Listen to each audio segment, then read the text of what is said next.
What does a nation need in order to produce economic growth? I'm not talking about this policy or that policy.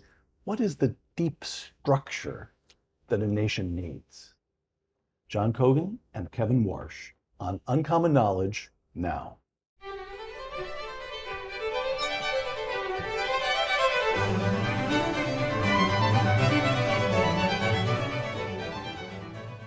Welcome to Uncommon Knowledge. I'm Peter Robinson.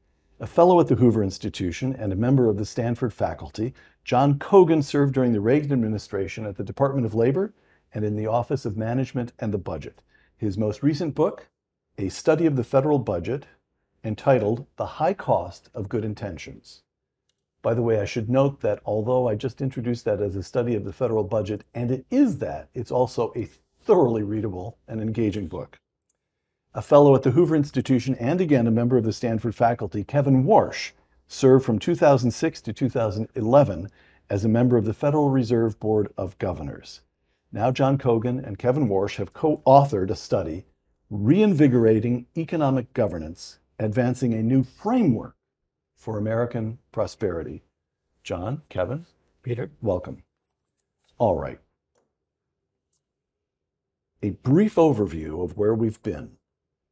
Beginning in the mid-1980s, the economy starts to grow briskly, and it does pretty well with a couple of brief recessions, but it does pretty well for more or less a quarter of a century. And then things change. And the two of you write, I'm quoting your paper, Reinvigorating Economic Governance. Three major shocks of the 21st century undermine the economic ethos. In each, government policies that were once unthinkable became inevitable. Let's just go through those shocks really quickly on our way to today. The terrorist attacks of September 11th, 2001. Two planes are flown into the World Trade Towers. Another plane attacks the Pentagon, and almost 3,000 Americans die in a single morning. How did those attacks affect the economy, John? Well, it certainly threw us into a deep economic recession. As you recall, right before those attacks, the economy was doing fine. We had a balanced budget, strong economic growth, and 9/11 really threw us off in a very important way. Before 9/11, we had sort of believed that our country was safe from international terrorist attack. This attack, the first attack since Pearl Harbor, had a devastating impact on people's view about the future. No longer were we safe from international terrorists. It had come to our shores. And I think that threw our government off. And I think it threw private industry off as well. There was this sense of uncertainty that we really hadn't confronted before. I see. Financial crisis of 2008. Over a period of 2 weeks, the financial markets seize up. Bear Stearns and Lehman Brothers, gigantic, storied institutions on Wall Street, fail. Instruments of all kinds, but especially mortgage-backed securities, stop trading. And the recession that follows proves the worst since the Great Depression. President George W. Bush in December 2008, quote, "I've abandoned free market principles to save the free market system," close quote. You were at the Fed when all of this is happening. How is it that what happens on Wall Street undermines the ethos, that's the word you fellows use in your paper, undermine the ethos of our economy? So I think it does it two ways. First, in the US, it showed the vulnerability of the banking system, but writ large of our financial markets. It showed that the US economy was not as resilient, as strong as many investors and business people, consumers believed. And as a result, for reasons of those exigent circumstances, the policy judgment at the Federal Reserve and everywhere else was, we'll do whatever it takes. We'll go to the edges of our legal authority. We'd go to the edges of what we thought would have previously been fiscally responsible. And we will get to the bottom of this and fight our way out. And the global financial crisis gave rise to what's now come to be known as quantitative easing, where the Federal Reserve buys the debt of the Treasury. At one point, if you had suggested to self-respecting central bankers in the US they do that, they'd think that was a Ponzi scheme. That's a Banana Republic stuff. The Treasury issues debt on Tuesday and Wednesday. The Fed buys it on Thursday and Friday. Certainly that's not the policy of the greatest economy in the history of the world. Fast forward from that day till this, and we see that quantitative easing became the de facto policy, not just in the US and not just in bad times, but in good times everywhere around the world until this inflation struck. So I think that's the first. And the second, Right. if I can just jump in. Sure. Before the global financial crisis, the rest of the world, our allies and adversaries, thought, well, those Americans, they certainly would know how to run an economy. And the global financial crisis suggested maybe we don't. So the soft power and the hard power of the US was really substantially hurt by that. And the legacy that you had talked about from the quarter century of prosperity was significantly impinged, because if you don't really know how to run a banking system, why should we be copying your policies on anything? All right. 2001 terrorist attack, 2008 financial crisis producing a deep, deep recession. Now we come to the one that we're just coming out from under. The lockdown, the COVID lockdown that begins in 2020. COVID spreads in the United States. As it spreads in the United States in the spring of 2020, the government, in effect, locks down the entire economy. It turns off the American economy. And in various forms, the lockdown would last much more than a year. The lockdown is over. People still wear masks here and there. There are arguments about recommendations whether we ought to get vaccinated, but people are allowed to go back to work. Well, why can't we just flip the switch and turn the economy back on? Again, you use this interesting word, ethos. How did this lockdown undermine our ethos, economic ethos? So I think the real story behind the lockdowns is faced with this unprecedented infectious disease. What did government do? It locked down the economy, as you said, Peter, and then it tried to make up for it with a massive amount of government spending. So it restricted individual liberties at the outset, kept those restrictions in place way beyond what I think the scientific community would now say was appropriate, and spent billions and trillions of dollars to try to make up for it. So much money, it really, for once, it really is impossible even to imagine what that kind of money means.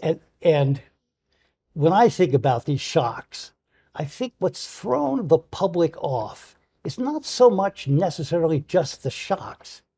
I think it's the government's response to the shocks that has thrown the public off. The way the public saw the response to the Great Recession was, we bailed out the banks. Thank you very much. The response to COVID is government restricting your liberties, your way of life, your ability to earn a living, and then trying to make up for that with the issuance of a large amount of debt to finance government spending. All right. And this is just the layman here, but the layman says they don't know what they're doing. That's really corrosive. They just don't know what they're doing. Okay. So 3 huge shocks. You were in the Reagan administration. You were at the Fed during the administration of George W. Bush. All 3 of us are old enough to remember when things worked. The 2 of you have now written a white paper here at the Hoover Institution in which, interestingly enough, you say at the outset, we're not going to talk about this or that policy. We're going to talk about deep structure.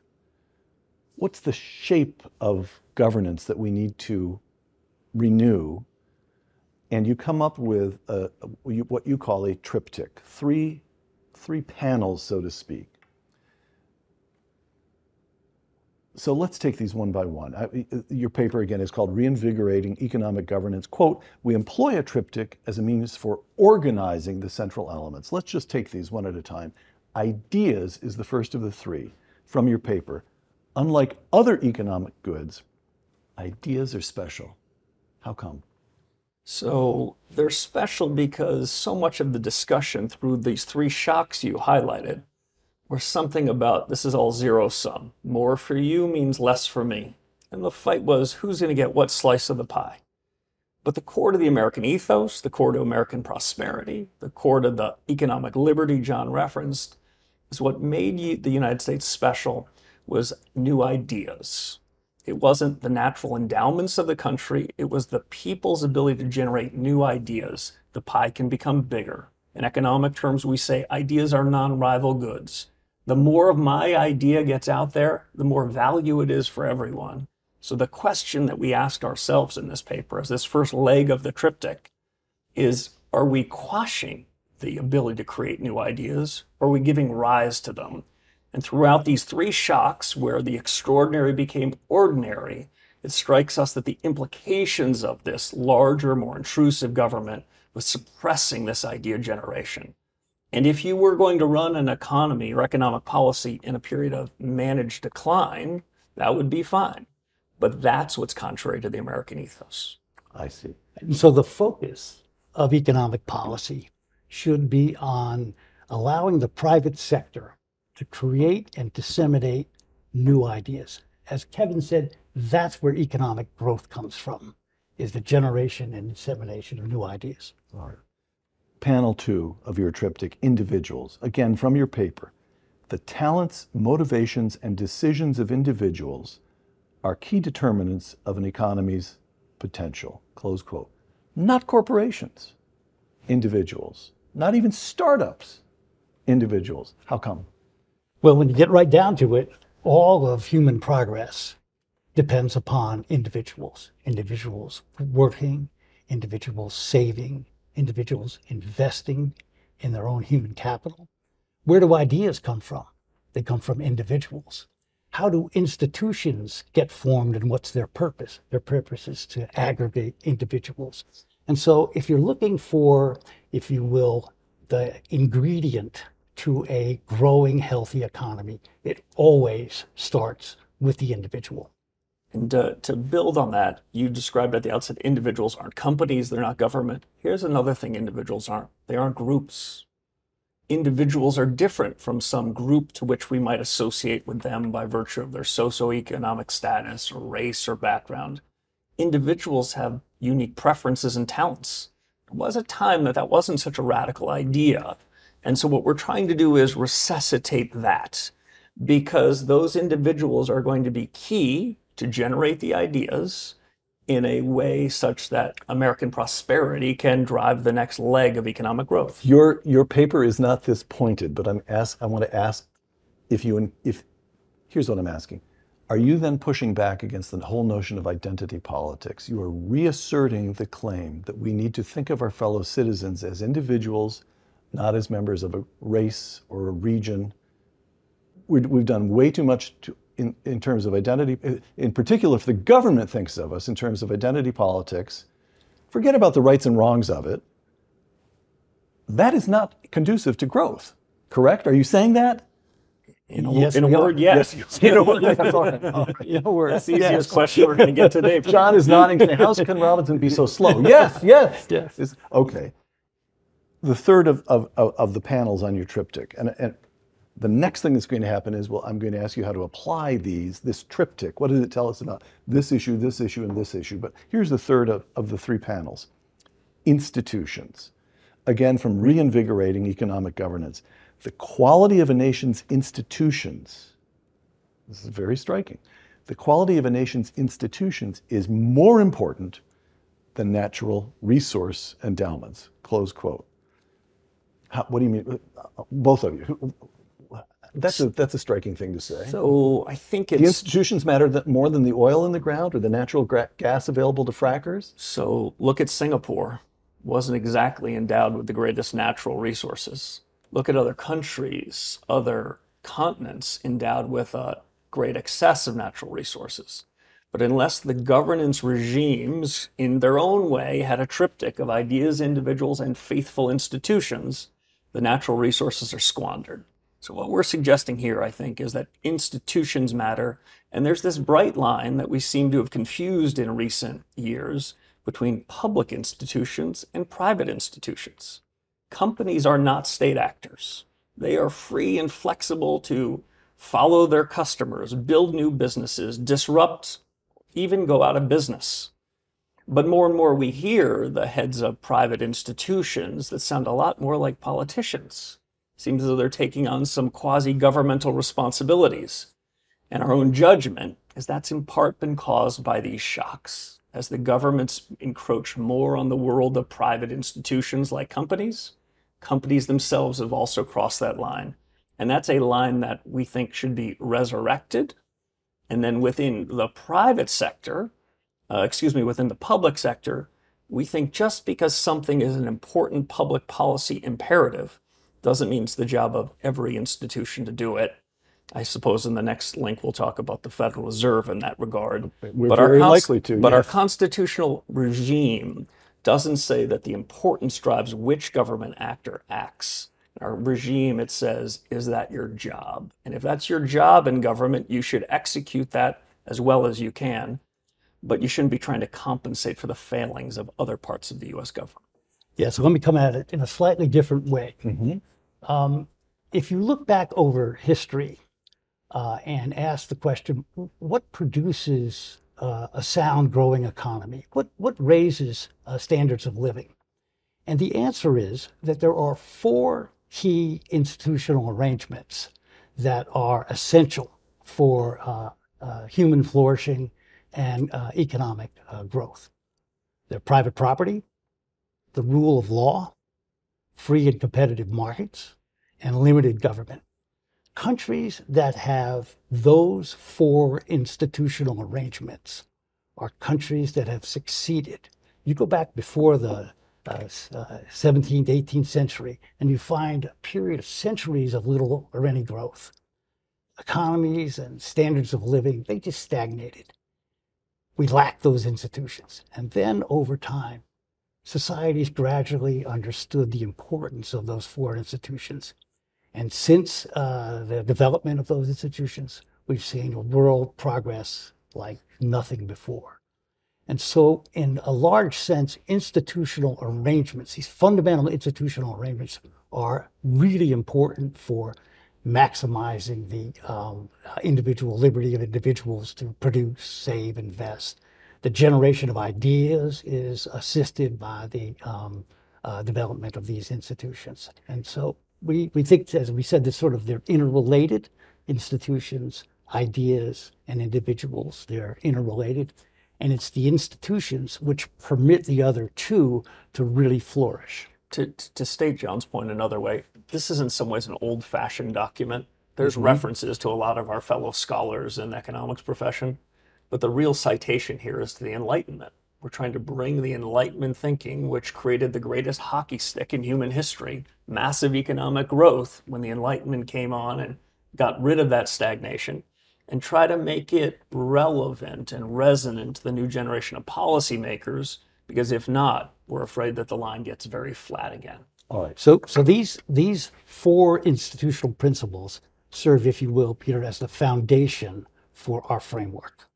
Right? And then when you deal with policy, you look at how they are related to these 4 institutional arrangements. Do they enhance them, or do they detract from them? One other point on institutions that I think is very important. One of the motivating factors for us in writing the paper was our concern about our public and private institutions and how well they're functioning. That distinction that Kevin made a moment ago? Yes. All right. Right. And it's our sense that people have lost some faith in our institutions. There was a recent Gallup poll that I thought was pretty interesting. They asked people, do you approve or disapprove of 15 or 16 institutions? Police, fire, government institutions. It's fascinating. Every one of these institutions has received less approval now than prior years. The only 2 institutions today that received a majority approval were small business and the military. All 3 branches of government are now at their historic lows in the Gallup poll. And other institutions like big business, criminal justice system, news media are all at 30-year lows. And so there's this general worry that we have about how well our institutions are functioning. And an important part of any economic governance framework is how your institutions are performing. Got it. All right, so let's Now the layman, I've been fumbling along enough as it is, but I'm going to start fumbling even more because you guys know way more about this stuff than I do. All I can do is put a few questions here. Let's now permit me to ask you to apply this framework to current issues. And we'll get to monetary policy and the Fed, which was the first question I have noted here, but you just raised a point. A question occurs to me that you may want to bat away or you may want to take on. I don't know. The notion of corporations, private enterprise, are different from government, and they ought not to be trying to do the government's job.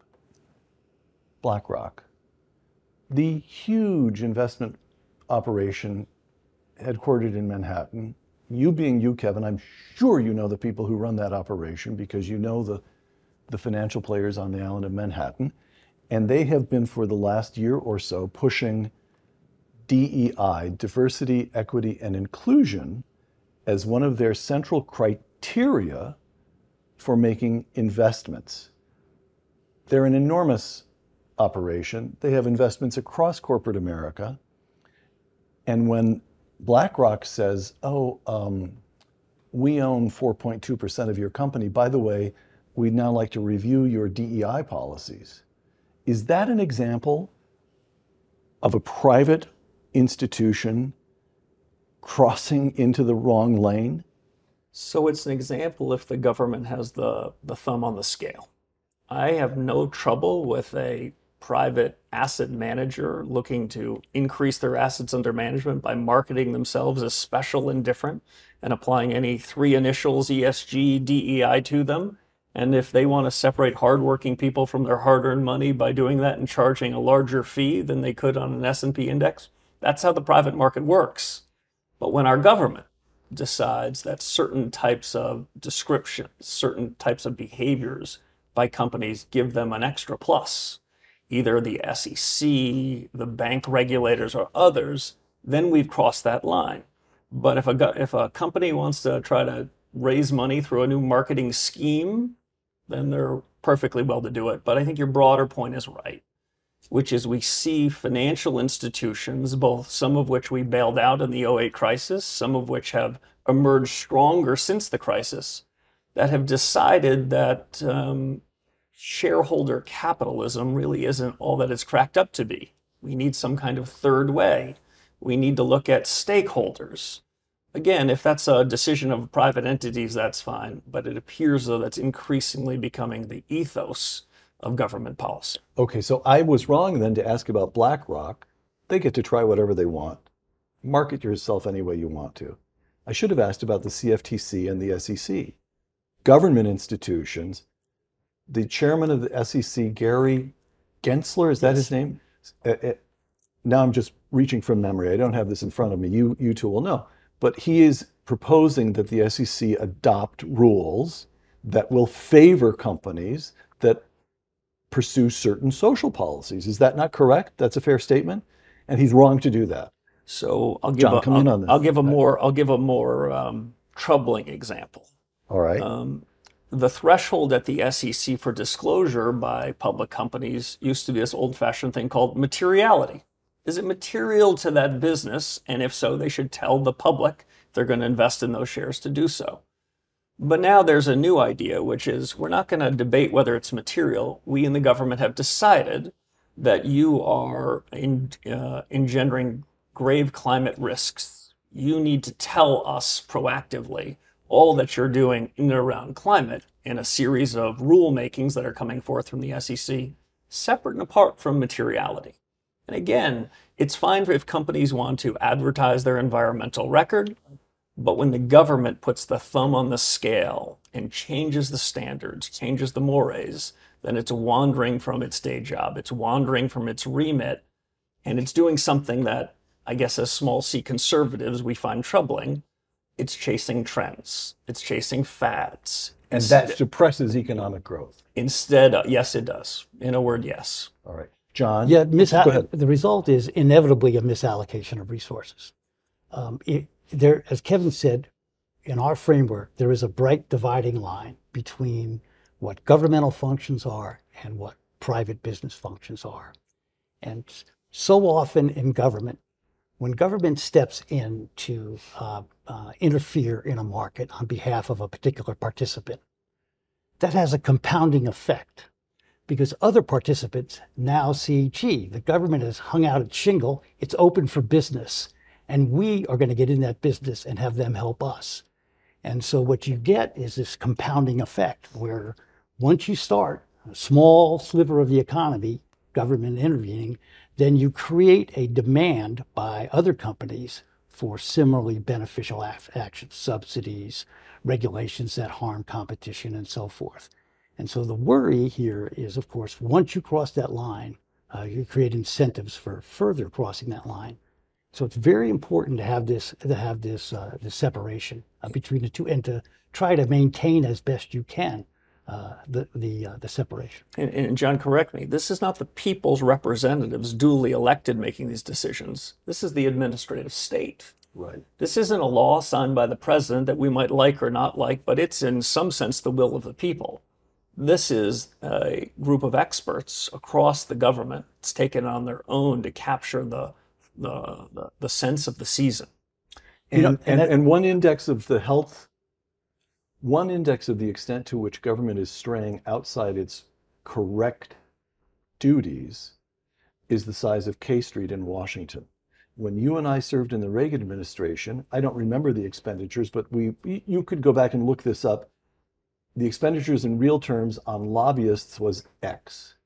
And today it is closer to 10X. Correct? Correct. Why are housing values in and around Washington, D.C. now among the highest in the nation? Whereas when we were back there, it was sort of in the middle. And the answer is lobbyists. The answer is rent-seeking behavior on the part of companies to try to influence the government to favor them. And it's manifest now like it has never been manifest. And this is a tremendous, I believe it's tremendously important.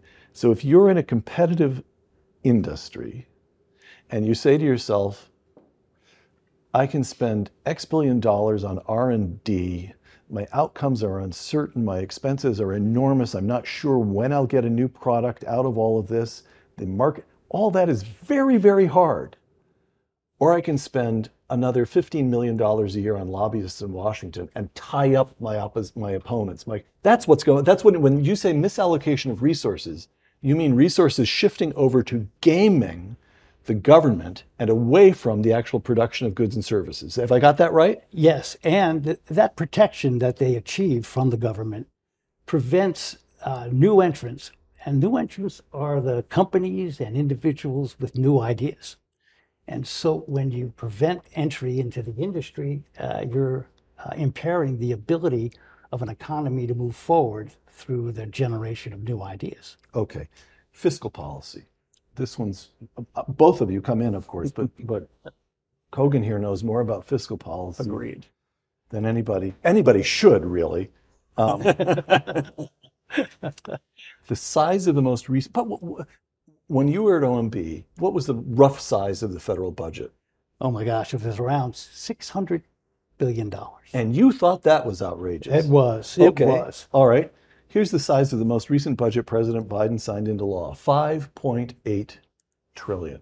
Now, that's down a little bit from the previous year's budget of about $6 trillion because COVID spending gets phased out, but the Biden budget contains about $1.6 trillion in new spending. The budget contains billions, tens of billions, for example, to pay for last year's infrastructure bill and American Rescue Plan, and this year's, I'm giving the formal names of these pieces of legislation, this year's, get ready for this one, Inflation Reduction Act, close quote. Okay, so Cogan and Warsh, ideas, individuals, institutions. Help me as a layman. These numbers are enormous. We have inflation and it's going up. They passed an Inflation Reduction Act. It seems to be pushing what's going on? And how can this be fixed? Fiscal policy, what the federal government raises in taxes and spends and borrows. Well, as you said, Peter, things have really gotten out of control. I mean, they've been bad for the last 60 years. So in the last 60 years, the budget has been balanced or run a surplus in only 5 of them. In the other years, we've George W. Bush was the most recent. Is that right? Well, his first year, right before the 9/11 and the recession. Right. Okay. Squeaked in one balanced budget before 9/11. Four of those 5, of course, were high-tech years, when we had the high-tech bubble in the late 1990s. And that wasn't a consequence of government restraint on spending, believe me. That was a consequence of a gusher of revenues from high-tech's The definition of a surplus is when the money comes in so fast that even Congress can't spend it. Very good. Is that Very right? good. All That's a right. very, I that's remember a very good. that's a Cogan formulation. All right. That's right. What's amazing about the current Congress is the money has come in rapidly, and Congress has outspent that. Let me give you an example. So we just finished fiscal year 2022 on Friday. Okay, so the numbers are not quite final, but we have 11 months of data. We kind of know where we're going to land. Okay, when Treasury comes out with its estimates in a couple weeks. Between 2019, right before the pandemic hit, and 2022, federal revenues increased by 40%. And this year, the Biden administration will report that the deficit for 2022 was $1 trillion. So they not only outspent the 40%, they went even beyond that. And that doesn't count the student loan forgiveness, which will certainly have a big effect on the budget, and the lower economic growth that I think we're seeing towards the end of the year. So Kevin, John just said something. The budget's been out of control for 6 decades. It's over. What this? I mean, how do you? I'm asking a serious point. The two of you write a white paper, which, by the way, I should say, it's intensely frustrating that the paper is so much richer than we can get to in this conversation. Any viewer can go to the Hoover Institution website and Google on Cogan and Warsh, it'll pop up. But what's the point? Honestly and truly, is there any real prospect of restoring some semblance of sanity, reasonableness, if the whole thing has been out of control for 6 decades? It hasn't been out of control anything like this. All right. There's out of control, and there's really out of control. Going back to the first day I walked into Cogan's office when I was 19, as you can see, I have never left. But George Shultz used to tell his young proteges and John and me, you know, government policy doesn't have to be perfect, but it just can't be too destructive. Well, we've gotten to the point where it's just too destructive. So what happened? I should just add one fiscal point, and John will correct me. It's not just that we had a gusher of revenue in these periods. The United States government is 1/3 bigger than it was the day before COVID. And while those revenues will no doubt fall off as we enter what's got all the makings of a global recession, I think John and I would agree, the government isn't going to be shrinking then. In fact, they'll be figuring out a way to try to offset that pain. So let me just try to offer one explanation of how it went from quite bad fiscal and monetary policy for a very long time, but serviceable, to one that is so dangerous. Because of the shocks you outlined at the beginning, the Federal Reserve decided to take on more responsibility than it ever had before. When I joined the Fed in 2006, it was an important organization with a printing press, but quite a narrow remit. We were going to ensure that prices were stable. From those years until these years, through the shock, it's expanded its authority. When crises hit, like in the 2008 crisis and in the 2020 pandemic crisis, it is the Fed's job to do some extraordinary things. But when those shocks disappear, it's this faithful institution's job to go back to ordinary course stuff. But instead, they kept 0 interest rates and massive buying of the debt securities from the Treasury in all seasons and for all reasons. So just one fun statistic. Last year, 2021, a virtual economic boom in the US. Real economic growth was 5.7%, ranking among the strongest economic years since World War II. Or as we come out from under COVID. As we're coming out from under the recovery COVID. looks good. The recovery looks fragile, but at least empirically strong. All right. Jobs are being created, the economy is strong, prices and inflation's moving higher. So in a year like that, where would we guess the Fed should be? Well, I'll tell you where they were. In 2021, they bought 54% of all the debt issued by the Treasury Department. More than half of the net issuance was bought by the friendly Federal Reserve. And that was not a crisis year. It was a boom year. That's the sign of an institution that went past its remit, that outstayed its welcome, that decided that the crisis maybe is continuing in some sense, and thereby sowed the seeds of what we have in front of us now, which I would describe as a major inflation problem that I will describe. I don't want to associate this with my co-author unless he signs up too. These economic institutions in the last couple of years have made the largest economic policy error since the 1970s, and there is a price to pay for it. Jerome Powell, chairman of the Federal Reserve, in December last year, less than a year ago, inflation is, quote, transitory, close quote, meaning that, quote, it won't leave a permanent mark, close quote. We are now four interest rate hikes later, including two so-called jumbo hikes of 75 basis points each. Can you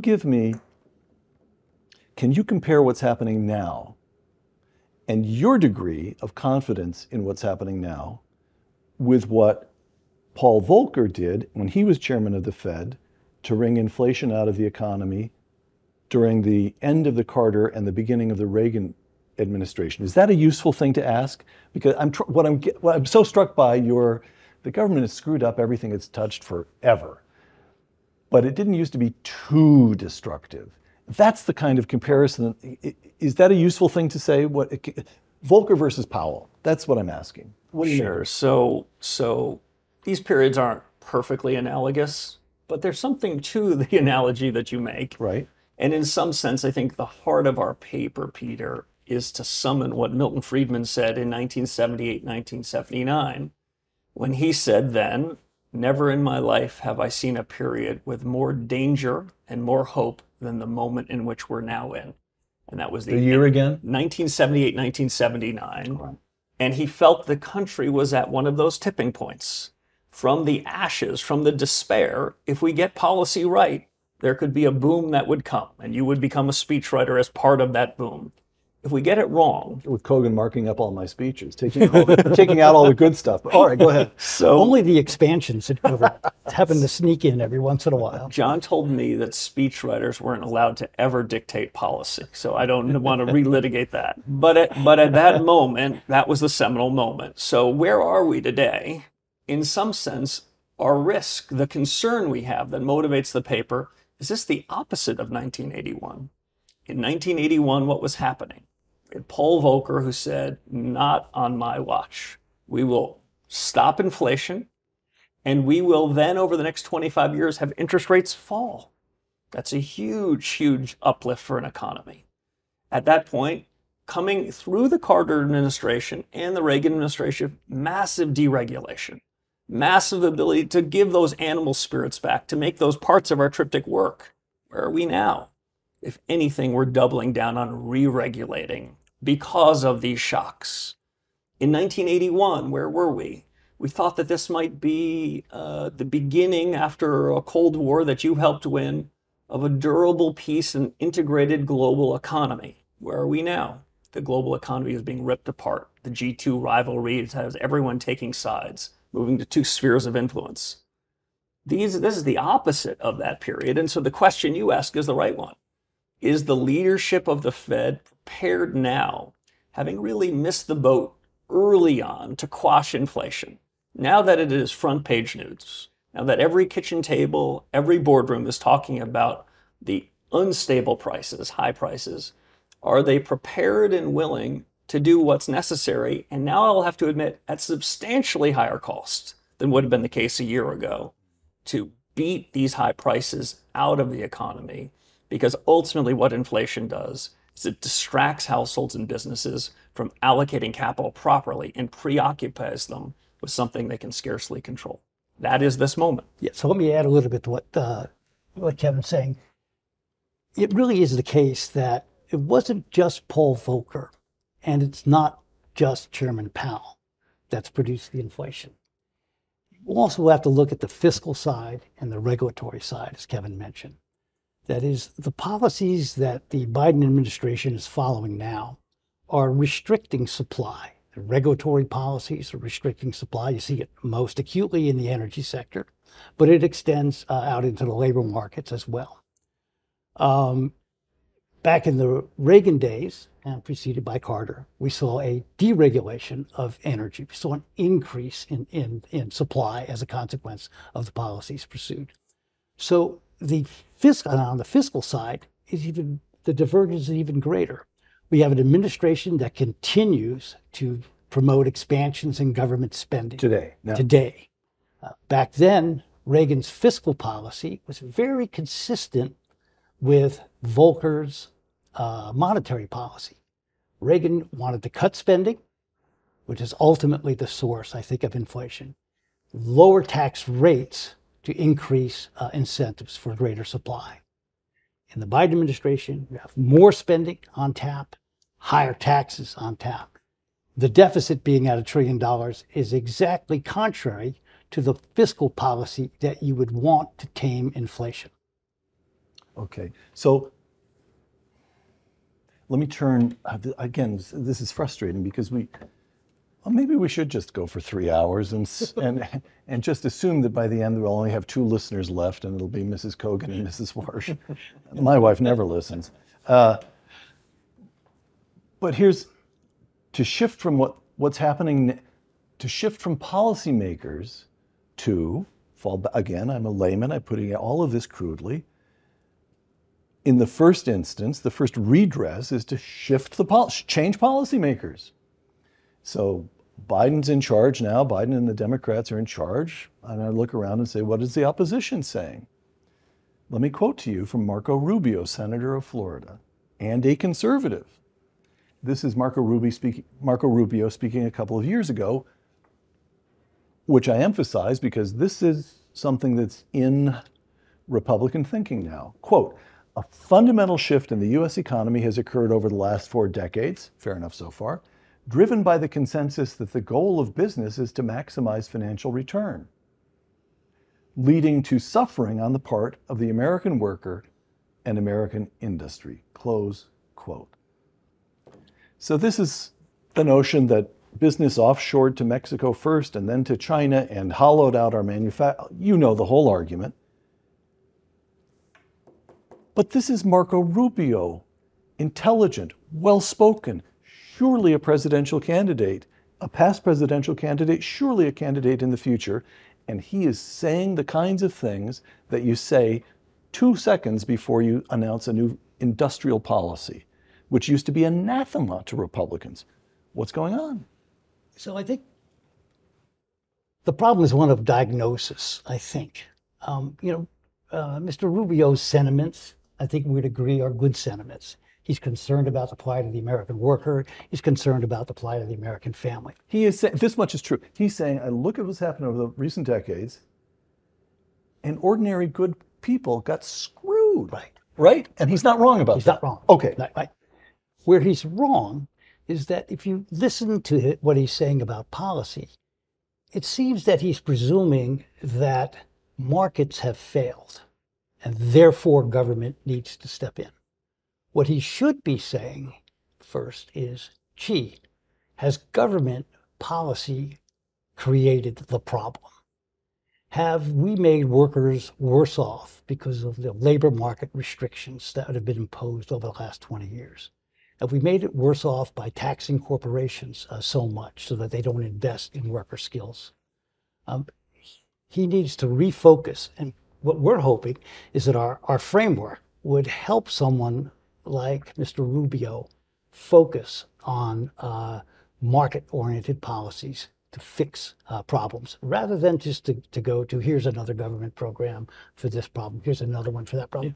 Yeah. Well, let me say this. When I think back on Donald Trump's performance as a president on economic policy, it seems that Mr. Trump, if you will, provides a good example of what happens to a politician that doesn't have a sound economic framework underlying their policies. So if you look at what he did on tax policy and deregulation, it was extraordinarily beneficial to the economy. Wages of all workers went up. Wages of high school educated workers went up the most. We're talking about the first roughly the first before 2.5, the 3 COVID. years. Before COVID. COVID hits, that changes everything. But Right. there were 2.5, almost 3 years of good really years. good there. years. Right. The economy grows and the Right. Poverty rates come down. poverty rates come down. And for the first time in decades, again, as I recall, as I understand it, there's a growth in real income for ordinary working Americans. Is that not correct? That is absolutely correct. And the largest increases were registered by those in the lower half of the income distribution.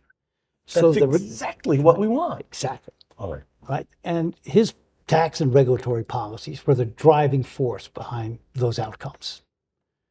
But then if you look at tariffs, worked in exactly the opposite direction. If you look at his response when COVID hit, what was it? Recommended lockdowns, right? Completely against the fundamental principles of the fundamental institutional relationships that have generated He let this public health bureaucrats take over his Exactly. presidency. Exactly. Is that roughly? Roughly. There was no philosophy. The point, though, is that there was no philosophy there. There was no underlying set of principles that was motivating his policies. So he got it right on some occasions, and then on other occasions, with lockdowns and so forth, he got it massively wrong. If you don't have your principles in place, then when a crisis hits, your response is just random. You may get it as wrong. Exactly right. Okay. John and I receive calls periodically from friends of ours on Capitol Hill. And what do you think of this policy? Right. But what we often hear is, I don't know how to think about it. Are we for it or against it? Well, where's the other side? What we're trying to do is give a framework that if you believe this framework, you'll then be able to think through that policy idea. Okay. I'll just make one final point on the American worker and Senator Rubio's comment. The most harm, the most regressive tax that we could possibly have come up with, never mind made part of the economic situation, is this inflation. If you were trying to do harm to the American worker, you would have inflation that's at 10%, and a year ago you would dismiss it as temporary. What happened really between the shock of the 2008 crisis and the shock of the 2020 crisis, we had inflation, but those of us in the top half of the income distribution did quite well with it. It was asset price inflation, and that was driven by extraordinary Fed policies by and large. Subsequent to the pandemic. Again, the effect of that policy, the Fed floods the economy with liquidity, and it drifts to assets, and it makes rich people even richer. And Marco Rubio sees that too. And he's not wrong, correct? He's not wrong, but 52% of our fellow Americans own no financial assets, no equity in their home, no 401k plan, no account over at Schwab. And so they said, what was in it for me? During the first part of the Trump administration, they finally got their real wage increases. They said, maybe it took a while, but it's finally coming. But because this massive fiscal spending and extraordinary monetary accommodation happened well into the cycle, that same 52% are having a cost of living squeeze, dividing the country yet again in the name of trying to unite it. And that is the most dangerous policy, especially at this moment in time. And so when policymakers say, we're going to run a hot economy, we're keeping rates zero for you, we're going to do more of these bailouts for you, real Americans right now are saying, I don't need that kind of help because my real wages are falling further and further behind. And that's what's created this perilous moment. I can't afford to tank up anymore. That's exactly right. So one more question on what's in Republican thinking, what we see. So let me quote to you President Trump's U.S. trade rep, Robert Lighthizer, known to both of you. Also, I think we can agree, certainly a patriot and also an intelligent person. This is Robert Lighthizer writing last year. International trade has largely failed America. America has shipped trillions of dollars of wealth to foreign countries in return for goods, often short-term consumer goods. Our trading partners use those dollars to purchase American assets and debt instruments. In a real sense, America is trading ownership of its productive assets and economic future for short-term consumption. For cheap t-shirts at Walmart,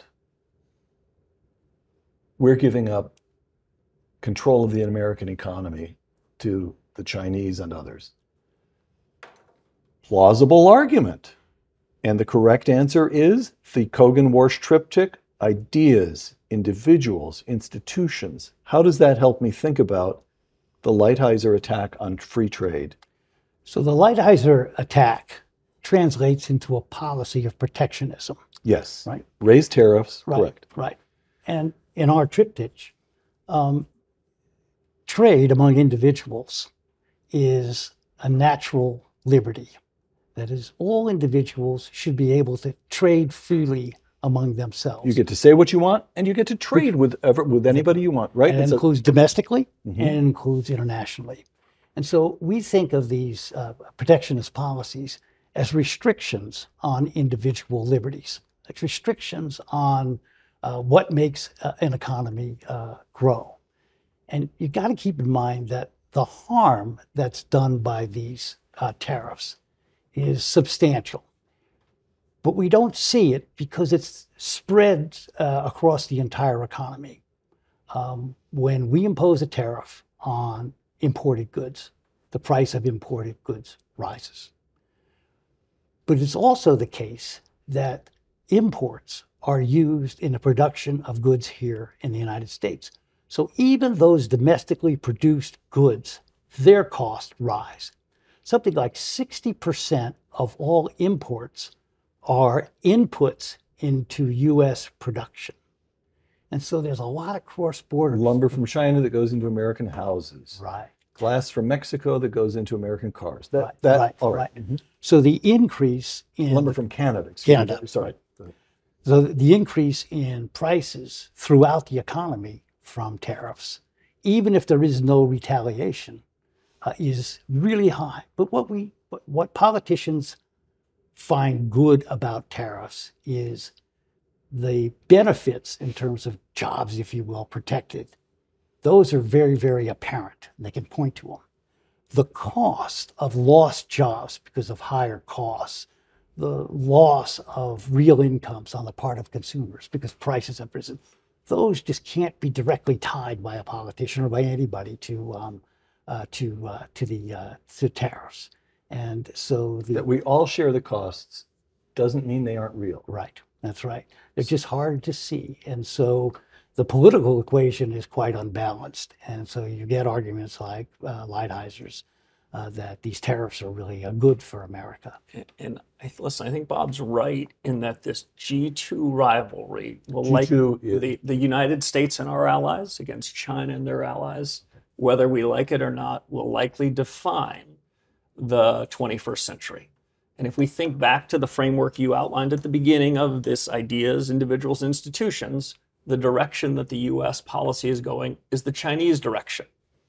Strip away the individual preferences of institutions. They're nothing more than cogs in the machine. Don't have to create new ideas. You can steal them. You can just steal them from someone else. And after all, we're really just fighting among ourselves. And institutions, there's only one institution that matters. It's being driven by President Xi and the CCP. So all those red lines we talked about, those are all gray. We can cross them all. That's the broad direction of policy. Obviously, the CCP is an extreme version of that. It strikes us at core. If you want to win the G2 rivalry, which is in some sense analogous to the description we had of the 1980s, the best way to do that is not to imitate the policies of your adversaries, but double down on the policies that created the greatest economic miracle, that made the biggest improvement to humankind. And what bothers us, we seem to be slouching towards that other model. And at this moment in time, given the threat economically, from a national security perspective, and even more broadly to society, this is the moment to double down on what worked. But this isn't a call back to sort of Reaganism. Yeah. This is a call forward. Okay, so one last question about policy. And then I want to return to this notion of underlying structure in closing, if I may. You just said we're talking about going forward. But actually, I would like to ask a question. In some way, what you're suggesting here is that we need a renewal today as sweeping, as uplifting as the renewal that took place during the 1980s. Right? Okay. So again, I'm the layman here. I'm flipping through my news, and I see as we record this is the big economic news of the last week, that there's a new prime minister in Britain, Liz Truss, and she announces a kind of mini Cogan and Warsh program. She's going to get around to peeling back regulations. That takes a while, but what she announces right away is a tax cut in the top rate from 45% down to 40%. Doesn't sound all that generous to me, but still, that's what she does. And there is such an uproar, and the pound sterling so tanks that a couple of days ago she reverses herself and says, no, I'm going to leave that top rate exactly where it is. And here's what The Economist magazine says.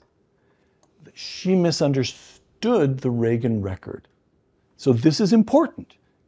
If you're trying a renewal based at least loosely on something that happened some decades ago, you need to understand what happened those decades ago. And here's what The Economist magazine says Prime Minister Truss missed. The Reagan program's early record was mixed.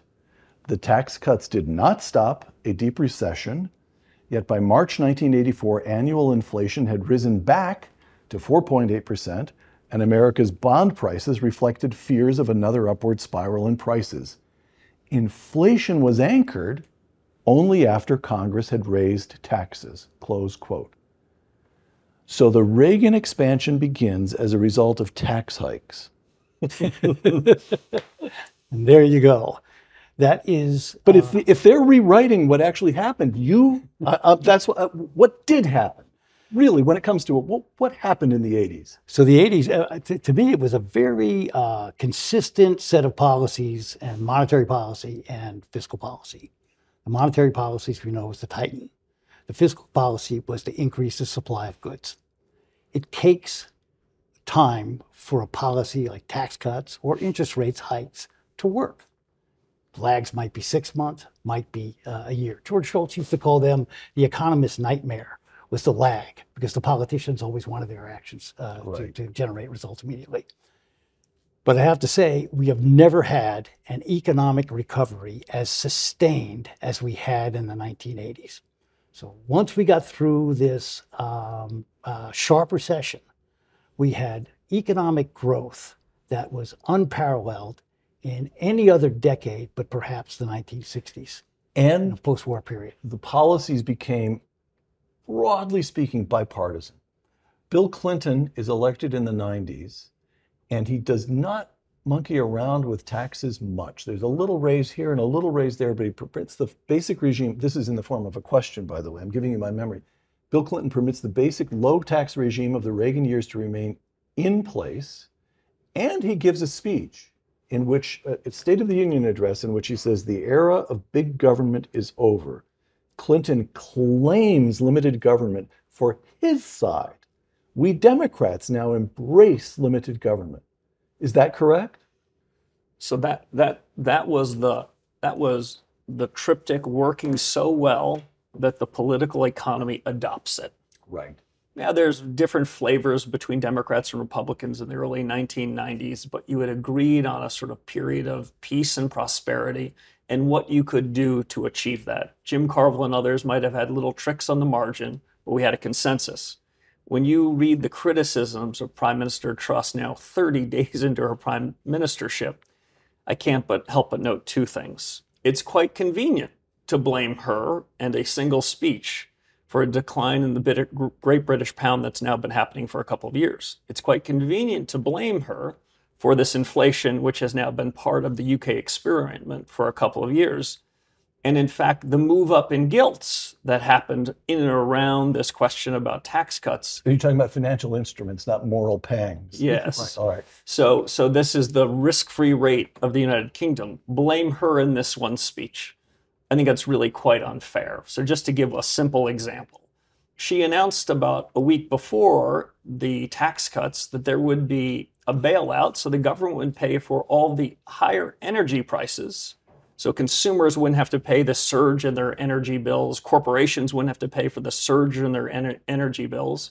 That amount of money from the fiscal authorities in Britain is more than twice what the cost would have been of the whole tax package. But I didn't hear the economists barking about how uncomfortable that was. That was the obvious thing to do. So I think this might be more politics than economics, and we need to encourage people that believe in the triptych, not just in the United States, but around the world, to not be ones that are getting wobbly so early into their tenure. You know, Peter, you make raise a very, very good point, though. And I think it's one about why we should be optimistic at this point. You back to the 70s, it was a very bad decade. You saw Reagan policies that followed what we think are sound economic governance principles. You saw a tremendous economic growth. And as you put it, we saw that view about limited government being continued throughout the 1990s, right? By Democrats. It By becomes Democrats. bipartisan. That's right. Well, I think it was In large. Right. It was also bipartisan during the Reagan days. As you recall, the House was ruled by the Democrats. There were 30, 35 so-called bold weevils, Southern Democrats usually, who voted with Reagan. Right. And so his policies generated a bipartisan support. But the point I think I want to make is that it's only when people realize in their pocketbooks or in their lifestyles that things are going wrong for them that they start thinking about policy and how there needs to be a change. And what we saw in the 1980s and 1990s was the success of the policies of the 1980s in improving the lives of individuals led to its continuation in the 1990s. People are now sensing the same kind of angst that they did in the 1970s. We have the same inflation problem. It's not as long as it was in the 70s, but we have the same inflation problem. People are questioning the institutions just as they did in the late 1970s. And so there is good reason to believe that people will be responsive to a set of policies that would get us out of this quagmire that we're in. And so I'm very optimistic. When I look back at history, I have to say it's only when the American public wakes up to the harm that's being done by policies in their lives that they decide for a change. John, here's my problem. I've known you for a long time now. You've always been optimistic. So here, that sets up that sets up a sort of a closing question here. Back to this underlying structures, question of underlying structures. A couple of quotations here. You cite the economist Joseph Schumpeter, who in 1942 produced a book called Capitalism, Socialism, and Democracy. And you mention this very famous book, and you say he predicted the demise of capitalism, that capitalism contains within itself the very bounty that capitalism produces tends to create the conditions for ideas that tend to thwart capitalism and close it off. Capitalism leads to socialism, says he. A couple of quotations here. Marxism, this is from Schumpeter, 1942, Marxism is essentially a product of the bourgeois mind. Yeah, well, you know what? So is wokeism, right? Yep. College kids who are worried about getting a job when they graduate don't mess around with wokeism. It's the college kids who've grown up during a period of peace and prosperity who have the luxury. Okay, you get the point I'm trying to make. Here's Schumpeter again. Capitalism inevitably, and by virtue of the very logic of the civilization it creates, educates and subsidizes a vested interest in social unrest, which, looked at one way, a vested interest in social unrest is a pretty good description of a large part of the American university system today. Okay, now I quote you guys. In your paper, you say, we strongly disagree. What the heck makes you so sure you're right? And I'm going to go to Kevin first because you're always optimistic, John. So I've got to be an optimist here too. Serious question here.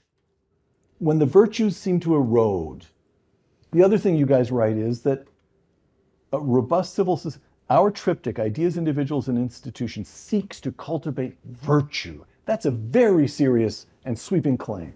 That's that's a word that would require a safe space on a college campus like this. We use words in this paper like culture, like virtue. We cite Enlightenment thinking going back to the voluntary associations of de Tocqueville, the little platoons of Burke. And we ask ourselves, are they alive today? Can they be rekindled? And I guess I'd say two things. One, in spite of our government's best efforts to destroy that underlying American ethos, our government has failed. If you go out onto a factory floor in Toledo, a unionized plant, whatever you want, there are workers there trying to figure out how to be more productive, how to get that car off that assembly line. You go not just to Silicon Valley, but to the center of the country. There are people that amid COVID said, I'm going to hang out my own shingle and start my own company, give it a shot. And this is with our government making this harder and harder. So we don't think we've yet destroyed that ethos. And I'll make one final point. If we want to look at that model, that Marxist model, the good news or bad news is we can look to the other side of the world. The President Xi and the Chinese Communist Party are in a war with us, but it's not the war we often hear about. We are in a fight with them to see who can destroy the golden goose that created the prosperity in the US and China. And believe it or not, the Chinese are winning. They are destroying their golden goose even faster than we are. And we see it in the last couple of years. So we have an example, much like you had in the 1980s, of a choice to make. And we think this is a time for choosing, and the American people will lead the American political class, having now been to peak wokeism and peak government intrusion and restrictions on liberty. This is the moment where the American people can speak not as Democrats or Republicans, but as Americans. John? So you have to ask yourself, was Schumpeter right? What does history say? I think history would say that Schumpeter was dead wrong. It's almost been 100 years since he wrote, right? And what have we seen since? The Soviet system collapsed of its own weight. America has really grown. China had this period of extraordinary economic progress. Why? Because it embraced capitalism. It embraced markets. Sadly, as Kevin said, it's gone the other way now under Xi. Hold on. That's really important.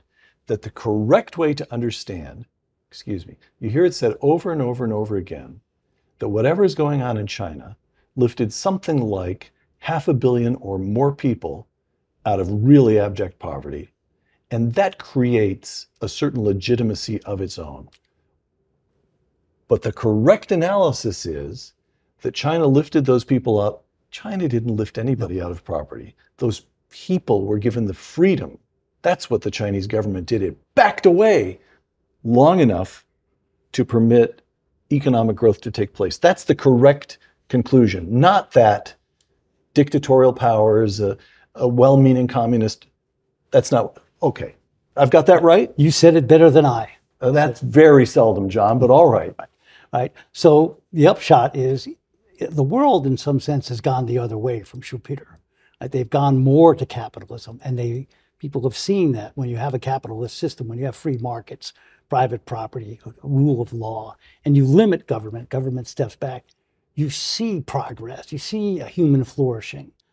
And I think when in America, as people come to grips with the inflation that's hit us, the likely recession that we're going to see down the road, people are going to say, what got us into this? And their answer is going to be too much regulation, too much spending, too much debt. And as we saw in the 1980s, that'll begin to change eventually the political leadership, and a new direction will come about. Okay, last question. First John and then Kevin. And it's the same question to both of you. We are seated at the Hoover Institution, which in turn is in the middle of a great university. Young as Kevin is, he still remembers the 80s. You and I actually lived through it, old as we are. A freshman who just arrived on the Stanford University campus at the age of 18 was born after Ronald Reagan died. was born after the Berlin Wall fell, has no memory of what we're talking about. Can you give me the tightest statement you can on what this rising generation, I'm talking about Stanford, but of course all college kids, all kids, what the rising generation of Americans needs to grasp about what we need to do to promote economic growth again? John. Well, Peter, I would go back to, I guess, what I said at the beginning. The 4 institutional arrangements that are essential for getting a rise in standard of living. And by the way, when we say rising standard of living, we mean more than just wealth. We mean the quality of life, your health, safe neighborhoods, and so forth. The way decent schools. The way you get to that is by building your policies on these 4 institutional arrangements: private property, the rule of law, free and competitive markets, and limited government. You get those 4 institutional arrangements as the foundation of your policies and apply the framework that we have, that is, look at their effects, look at the policy's effects on the 3 essential ingredients of any economy: ideas, individuals, and institutions. And you will get a set of policies that will cause a great turnaround in the American economy, and I think a prospect for tremendous non-inflationary growth in the economy and in our standards of living generally considered. Kevin, closing statement to 18-year-olds. So I hope when he arrives at campuses like this, from the leadership of the institution, he hears something that says, what matters most around here is what do you think? We also care about how you feel about things, but the university is about a search for truth. And what we're going to try to do in your next 4 years is expose you to the best that's been written and said. And at the end of that, we're not going to tell you what you have to believe. We're going to let you pursue your own preferences and talents. And this will, in fact, be a safe place where you can fight about those ideas. And if we create that culture, then I'm every bit as optimistic as John. The 21st century will be the American century again. And this will not be a century of managed decline where we hide and run away. John Cogan and Kevin Warsh of the Hoover Institution, authors of Reinvigorating Economic Governance. Thank you. Thank you, Peter. Thanks, Peter. For Uncommon Knowledge and the Hoover Institution, I'm Peter Robinson.